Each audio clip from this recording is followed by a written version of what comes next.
வணக்கம். மாநில செய்திகள் வாசிப்பவர் வடிவழகி கபிலன்.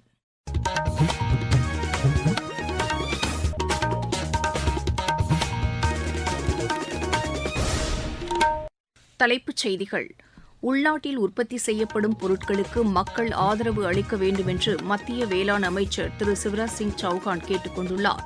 மீன் உற்பத்தியில் இந்தியா உலகிலேயே 2வது இடத்தில் உள்ளது என்று அத்துறைக்கான மத்திய அமைச்சர் திரு ராஜீவ் ரஞ்சன் சிங் தெரிவித்துள்ளார். தமிழகத்தை நாட்டிலேயே முன்னோடி மாநிலமாக உருவாக்கும் வகையில் திட்டங்கள் செயல்படுத்தப்பட்டு வருவதாக மாநில அரசு கூறியுள்ளது. திமுக ஆட்சியில் ஊழல் அதிகரித்துள்ளதாக அஇஅதிமுக பொதுச் செயலாளர் திரு எடப்பாடி பழனிசாமி குற்றம் சாட்டியுள்ளார். இங்கிலாந்துக்கு எதிரான 5வது மற்றும் இறுதி டெஸ்ட் கிரிக்கெட் போட்டியில் 374 ரன் எடுத்தால் வெற்றி என்ற இலக்கை இந்தியா நிர்ணயித்துள்ளது. இனி விரிவான செய்திகள். அமெரிக்கா போன்ற நாடுகளின் வேளாண் விளைபொருட்களை மலிவான விலையில் இந்தியாவிற்கு ஏற்றுமதி செய்வதற்கு மேற்கொள்ளப்பட்ட முயற்சிகள் முறியடிக்கப்பட்டுள்ளதாக மத்திய வேளாண் அமைச்சர் திரு சிவராஜ் சிங் சௌஹான் தெரிவித்துள்ளார்.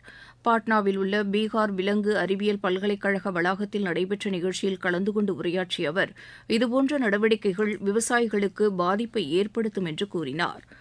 விவசாயிகளின் நலனுக்கு மத்திய அரசு உயர் முன்னுரிமை அளித்துள்ளதாகவும் இதற்காக பிரதமர் திரு நரேந்திர மோடிக்கு நன்றி தெரிவித்துக் கொள்வதாகவும் அவர் கூறினார். உள்நாட்டில் உற்பத்தி செய்யப்படும் பொருட்களுக்கு மக்கள் ஆதரவு அளிக்க வேண்டும் என்றும் அவர் கேட்டுக் கொண்டார். உலக அளவில் விரைவான பொருளாதார வளர்ச்சி கண்டு வரும் நாடாக இந்தியா திகழ்கிறது என்றும் திரு சிவராஜ் சிங் சௌஹான் கூறினார். மீன் உற்பத்தியில் இந்தியா உலகிலேயே 2வது இடத்தில் உள்ளது என்று அத்துறைக்கான மத்திய அமைச்சர் திரு ராஜீவ் ரஞ்சன் சிங் கூறியுள்ளார். கொல்கத்தாவில் நடைபெற்ற நிகழ்ச்சி ஒன்றில் கலந்து கொண்டு பேசிய அவர், கடந்த 2013-14 நிதி ஆண்டுடன் ஒப்பிடுகையில் 2024-25 ஆண்டில் நாட்டின் மீன் உற்பத்தி 103% அதிகரித்துள்ளது என்று அவர் கூறினார். பின்னர் அவரது தலைமையில் நடைபெற்ற ஆலோசனைக் கூட்டத்தில் மீன் உற்பத்தியை அதிகரிப்பது, மீனவர்கள் எதிர்கொள்ளும் சவால்களுக்கு தீர்வு காண்பது குறித்தும், பிரதமரின் மீன்வள மேம்பாட்டு திட்டம், வேளாண் கடன் அட்டை திட்டம் போன்ற பல்வேறு திட்டங்களின் செயல்பாடுகள் குறித்தும் விரிவாக விவாதிக்கப்பட்டது. மேற்குவங்க மாநிலத்தில் கிராமப்புறங்களில் உள்ள குளங்கள் உட்பட அம்மாநிலத்தில் மீன் உற்பத்தியை அதிகரிப்பதற்கான நடவடிக்கைகள் மேற்கொள்ளப்பட்டு வருவதாக அவர் தெரிவித்தார். இக்கூட்டத்தில் மேற்குவங்கம், பீகார், ஜார்க்கண்ட் மற்றும் சத்தீஸ்கர் ஆகிய மாநிலங்களைச் சேர்ந்த மீனவர் சங்க பிரதிநிதிகள் பங்கேற்றனர். உட்கட்டமைப்பு வசதிகளை மேம்படுத்தும் வகையில் பொருளாதார வளர்ச்சியில் பிரதமர் திரு நரேந்திர மோடி தலைமையிலான அரசு கூடுதல் கவனம் செலுத்தி வருவதாக மத்திய சாலை போக்குவரத்துத்துறை அமைச்சர் திரு நிதின் கட்கரி தெரிவித்துள்ளார். ஆந்திர பிரதேச மாநிலம் மங்களகிரியில் நடைபெற்ற நிகழ்ச்சியில் கலந்து கொண்டு பேசிய அவர், இத்தகைய தொலைநோக்கு பார்வையின் காரணமாக இந்திய தேசிய நெடுஞ்சாலை ஆணையத்தின் கீழ் அமைக்கப்பட்டு வரும் தேசிய நெடுஞ்சாலைகளின் நீளம் 2014 ஆண்டு 4000 கிலோமீட்டர் என்ற நிலையிலிருந்து 2025 ஆண்டில் 8700 கிலோமீட்டராக 120% அதிகரித்துள்ளது என்று அவர் குறிப்பிட்டார். மேம்பட்ட சாலை உட்கட்டமைப்பு வசதிகள் காரணமாக சரக்கு போக்குவரத்துக்கான செலவுகள் 16%லிருந்து 10%ஆக குறைந்துள்ளது என்று அவர் கூறினார். நடப்பாண்டு டிசம்பர் மாதத்திற்குள் சரக்கு போக்குவரத்திற்கான செலவுகள் மேலும் 1% குறையும் என்று எதிர்பார்க்கப்படுவதாக அவர் தெரிவித்தார். இது ஏற்றுமதியை அதிகரிப்பதுடன் வேலைவாய்ப்பையும் உருவாக்க உதவிடும் என்று அவர் கூறினார். மத்திய அரசின் உட்கட்டமைப்பு மேம்பாட்டு திட்டங்கள் தொலைதூர, கிராமப்புற மற்றும் பழங்குடியின பகுதிகளில் போக்குவரத்துக்கான இணைப்பை வலுப்படுத்தும் என்றும் திரு நிதின் கட்கரி தெரிவித்தார். நாடு முழுவதும் முதுநிலை மருத்துவ படிப்பு மாணவர் சேர்க்கைக்கான நீட் தேர்வு இன்று நடைபெறுகிறது. காலை 9 மணி முதல் நண்பகல் 12:30 மணி வரை நடைபெறும் இத்தேர்வை 2.5 லட்சம் மருத்துவ பட்டதாரி மாணவர்கள் எழுதுகின்றனர். தேசிய மருத்துவ அறிவியல் தேர்வு வாரியத்தால் நடத்தப்படும் இந்த தேர்வு முதுநிலை மருத்துவ படிப்புகளில் சேர்வதற்கான கணினி அடிப்படையிலான தேர்வாக நடத்தப்படுகிறது. இந்த தேர்வை எழுதும் மாணவர்கள் காலை 7 மணி முதல் தேர்வு மையத்திற்கு வரலாம் என்றும், காலை மணி 8:30க்கு பிறகு மாணவர்கள் தேர்வு மையத்திற்குள் அனுமதிக்கப்பட மாட்டார்கள் என்றும் தேர்வு வாரியம் தெரிவித்துள்ளது. தேர்வு எழுதும் மாணவர்கள் தேர்வு வாரியத்தின் அதிகாரப்பூர்வ இணையதளத்திலிருந்து நுழைவுச் சீட்டுகளை பதிவிறக்கம் செய்து அதனுடன் அனைத்து கட்டாய ஆவணங்களையும் கொண்டுவர வேண்டும் என்று அறிவுறுத்தப்பட்டுள்ளனர். தமிழகத்தை நாட்டிலேயே முன்னோடி மாநிலமாக உருவாக்கும் வகையில் திட்டங்கள் செயல்படுத்தப்பட்டு வருவதாக மாநில வேளாண் துறை அமைச்சர் திரு எம்.ஆர்.கே. பன்னீர்செல்வம் தெரிவித்துள்ளார். தருமபுரி மாவட்டம் ஒகேனக்கலில் மாநில அரசின் திட்டங்கள் மற்றும் சாதனைகள் குறித்த புகைப்பட கண்காட்சியை தொடங்கி வைத்து அவர் பேசினார். மகளிர் முன்னேற்றத்திற்காக செயல்படுத்தப்பட்டு வரும் திட்டங்களையும் அமைச்சர் பட்டியலிட்டார். தமிழகத்தில் திமுக ஆட்சியில் ஊழல் அதிகரித்துள்ளதாக அஇஅதிமுக பொதுச் செயலாளர் திரு எடப்பாடி பழனிசாமி குற்றம் சாட்டியுள்ளார்.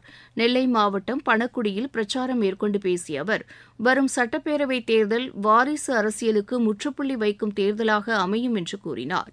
அஇஅதிமுக ஆட்சிக் காலத்தில் ஏராளமான மருத்துவக் கல்லூரிகள் தொடங்கப்பட்டதுடன் பல்வேறு திட்டங்கள் நிறைவேற்றப்பட்டதையும் திரு எடப்பாடி பழனிசாமி பட்டியலிட்டார். நீங்கள் கேட்டுக்கொண்டிருப்பது மாநில செய்தி அறிக்கை.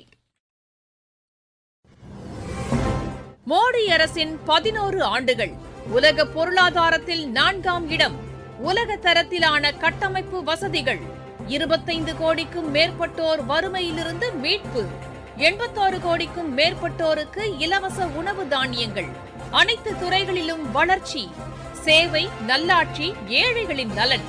இதுவே மோடி அரசின் தாரக மந்திரம். வளர்ச்சியடைந்த இந்தியாவிற்கான மோடி அரசின் பயணத்தில் இது அமுத காலம். தமிழகத்தில் ஆடிப்பெருக்கு விழா இன்று வழக்கமான உற்சாகத்துடன் கொண்டாடப்படுகிறது. மக்கள் ஆறுகள் மற்றும் நீர்நிலைகளில் கூடி வழிபாடு மேற்கொள்கின்றனர். இதனையொட்டி தருமபுரியில் பல்வேறு நிகழ்ச்சிகள் நடைபெறுவதாக எமது செய்தியாளர் தெரிவிக்கிறார். ஆடிப்பெருக்கு விழா ஆண்டுதோறும் 3 நாட்கள் அரசு விழாவாக தருமபுரி மாவட்டம் ஒகேனக்கல்லில் நடைபெறுவது வழக்கம். நாளை வரை நடைபெறும் இந்த ஆடிப்பெருக்கு விழாவில் பல்வேறு கலை நிகழ்ச்சிகளுக்கு ஏற்பாடுகள் செய்யப்பட்டுள்ளது. ஆடிப்பெருக்கு விழாவையொட்டி பல்துறை பணிவிளக்க கண்காட்சியும் நடைபெற்று வருகிறது. இந்நிலையில் இன்று ஆடி 18 ஆடிப்பெருக்கு விழாவை கொண்டாடுவதற்காக தமிழகத்தின் பல்வேறு பகுதிகளில் இருந்தும் பிற மாநிலங்களில் இருந்தும் ஏராளமான சுற்றுலா பயணிகள் ஒகேனக்கலுக்கு வருவார்கள் என எதிர்பார்க்கப்படுகிறது. பாதுகாப்பு பணிகளில் காவல்துறையினர், தீயணைப்பு வீரர்கள் மற்றும் ஊர்காவல் படையினர் ஈடுபடுத்தப்பட்டுள்ளனர். தருமபுரியில் இருந்து மா தண்டபாணி. இந்தியாவில் உயர்கல்வி நிறுவனங்களின் தரம் மற்றும் மேம்பாட்டு நடவடிக்கைகளை ஊக்குவிக்கும் வகையில் தேசிய மதிப்பீடு மற்றும் தரச் சான்று ஆணையம் செயல்பட்டு வருகிறது. கிராமிய உயர்கல்வி வளர்ச்சியில் முன்னணி பங்காற்றி வரும் திண்டுக்கல் மாவட்ட காந்தி கிராம கிராமிய நிகர்நிலை பல்கலைக்கழகம் தேசிய தர மதிப்பீட்டில் A++ சான்றிதழ் பெற்றுள்ளதாக அப்பல்கலைக்கழக துணைவேந்தர் திரு பஞ்சநாதம் எமது செய்தியாளரிடம் தெரிவித்தார். இந்த A++ அந்தஸ்து இதனால் ஆயிரக்கணக்கான மாணவர்கள் வாழ்க்கை தரம் உயர்ந்து கொண்டே போகிறது. முக்கியமாக கிராமப்புறத்திலிருந்து இந்த மாணவர்கள் இங்கே படிப்பதனாலே இவர்கள் நல்ல வேலை வாய்ப்புகள் போவது போல, NGOக்கள் ஆரம்பிப்பதை போல, சொந்த தொழில் ஆரம்பிப்பதனால கிராமங்கள் உயரும். கிராமம் உயருவதனாலே நாடு உயரும். இந்த பல்கலைக்கழகத்தினுடைய மோட்டோவே கிராமம் உயர நாடு உயரும். அந்த மோட்டோவுக்கு இணங்க A++ நாங்கள் வேலை செய்வதற்கான ஊக்கத்தை கொடுத்திருக்கிறது. இருவரிச் செய்திகள். ஈரான், பாகிஸ்தான் இடையே எரிசக்தி, வர்த்தகம் உள்ளிட்ட பல்வேறு துறைகளில் ஒப்பந்தங்கள் கையெழுத்தாயின. ஜோர்டான், எகிப்து, ஜெர்மனி, ஐக்கிய அரபு எமிரேட்ஸ், பிரான்ஸ் மற்றும் ஸ்பெயின் உள்ளிட்ட நாடுகள் நேற்று காசா மக்களுக்கு அத்தியாவசிய பொருட்கள் அடங்கிய பொதிகளை விமானங்கள் மூலம் வழங்கின. இந்தோனேஷியாவில் எரிமலை வெடித்து சிதறியதில் 18 கிலோமீட்டர் உயரத்திற்கு தீக்குழம்பு மற்றும் சாம்பல் வெளியேறியது. சட்டவிரோத பண பரிமாற்றம் தொடர்புடைய நிலமுறைகேடு வழக்கில் தொழிலதிபர் ராபர்ட் வத்ராவுக்கு தில்லி நீதிமன்றம் நோட்டீஸ் அனுப்பியுள்ளது. தேசிய உடல் உறுப்பு தான தினம் இன்று கடைபிடிக்கப்படுகிறது. ஆயுர்வேத முறைப்படி தயாரிக்கப்படும் உணவு வகைகளை ஆயுர்வேத ஆகாரம் என்ற பெயரில் இந்திய உணவு பாதுகாப்பு மற்றும் தரநிலை ஆணையம் பட்டியலிட்டுள்ளது. புதுக்கோட்டை மாவட்டத்தில் 3 கோடி ரூபாய் செலவில் அருங்காட்சியகத்துடன் கூடிய மன்னர் ராஜகோபால தொண்டைமான் நினைவு மணி மண்டபத்தில் கட்டுமானப் பணிகளை மாநில அமைச்சர்கள் திரு எஸ். ரகுபதி மற்றும் திரு மெய்யநாதன் ஆகியோர் ஆய்வு செய்தனர். நாமக்கல் மாவட்டம் ராசிபுரத்தில் பிரசித்தி பெற்ற கைலாசநாதர் ஆலயத்தில் 63 நாயன்மார்கள் விழா வெகு சிறப்பாக நடைபெற்றது.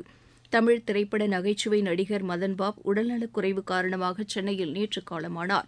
தூத்துக்குடி மாவட்டம் குலசேகரப்பட்டினம் கடற்பகுதி வழியாக கடத்தப்படவிருந்த 85 மூட்டை பீடி இலைகளை காவல்துறை பறிமுதல் செய்தது. விளையாட்டுச் செய்திகள். இந்தியாவுக்கு எதிரான 5வது மற்றும் இறுதி டெஸ்ட் கிரிக்கெட் போட்டியின் 3வது நாளான நேற்று 374 ரன் எடுத்தால் வெற்றி என்ற இலக்குடன் ஆடிவரும் இங்கிலாந்து 2வது இன்னிங்ஸின் ஆட்டநேர இறுதியில் ஒரு விக்கெட் இழப்பிற்கு 50 ரன் எடுத்துள்ளது. லண்டனில் நடைபெற்று வரும் இப்போட்டியில் இந்தியா முதல் இன்னிங்ஸில் 224 ரன்னும் 2வது இன்னிங்ஸில் 395 ரன்னும் எடுத்துள்ளது. இங்கிலாந்து முதல் இன்னிங்ஸ் ஸ்கோர் 247 ரன். மீண்டும் தலைப்புச் செய்திகள். உள்நாட்டில் உற்பத்தி செய்யப்படும் பொருட்களுக்கு மக்கள் ஆதரவு அளிக்க வேண்டும் என்று மத்திய வேளாண் அமைச்சர் திரு சிவராஜ் சிங் சௌஹான் கேட்டுக் கொண்டுள்ளார். மீன் உற்பத்தியில் இந்தியா உலகிலேயே 2வது இடத்தில் உள்ளது என்று அத்துறைக்கான மத்திய அமைச்சர் திரு ராஜீவ் ரஞ்சன் சிங் தெரிவித்துள்ளார். தமிழகத்தை நாட்டிலேயே முன்னோடி மாநிலமாக உருவாக்கும் வகையில் திட்டங்கள் செயல்படுத்தப்பட்டு வருவதாக மாநில அரசு கூறியுள்ளது. திமுக ஆட்சியில் ஊழல் அதிகரித்துள்ளதாக அஇஅதிமுக பொதுச் செயலாளர் திரு எடப்பாடி பழனிசாமி குற்றம் சாட்டியுள்ளார். இங்கிலாந்துக்கு எதிரான 5வது மற்றும் இறுதி டெஸ்ட் கிரிக்கெட் போட்டியில் 374 ரன் எடுத்தால் வெற்றி என்ற இலக்கை இந்தியா நிர்ணயித்துள்ளது. செய்தி அறிக்கை நிறைவு பெற்றது.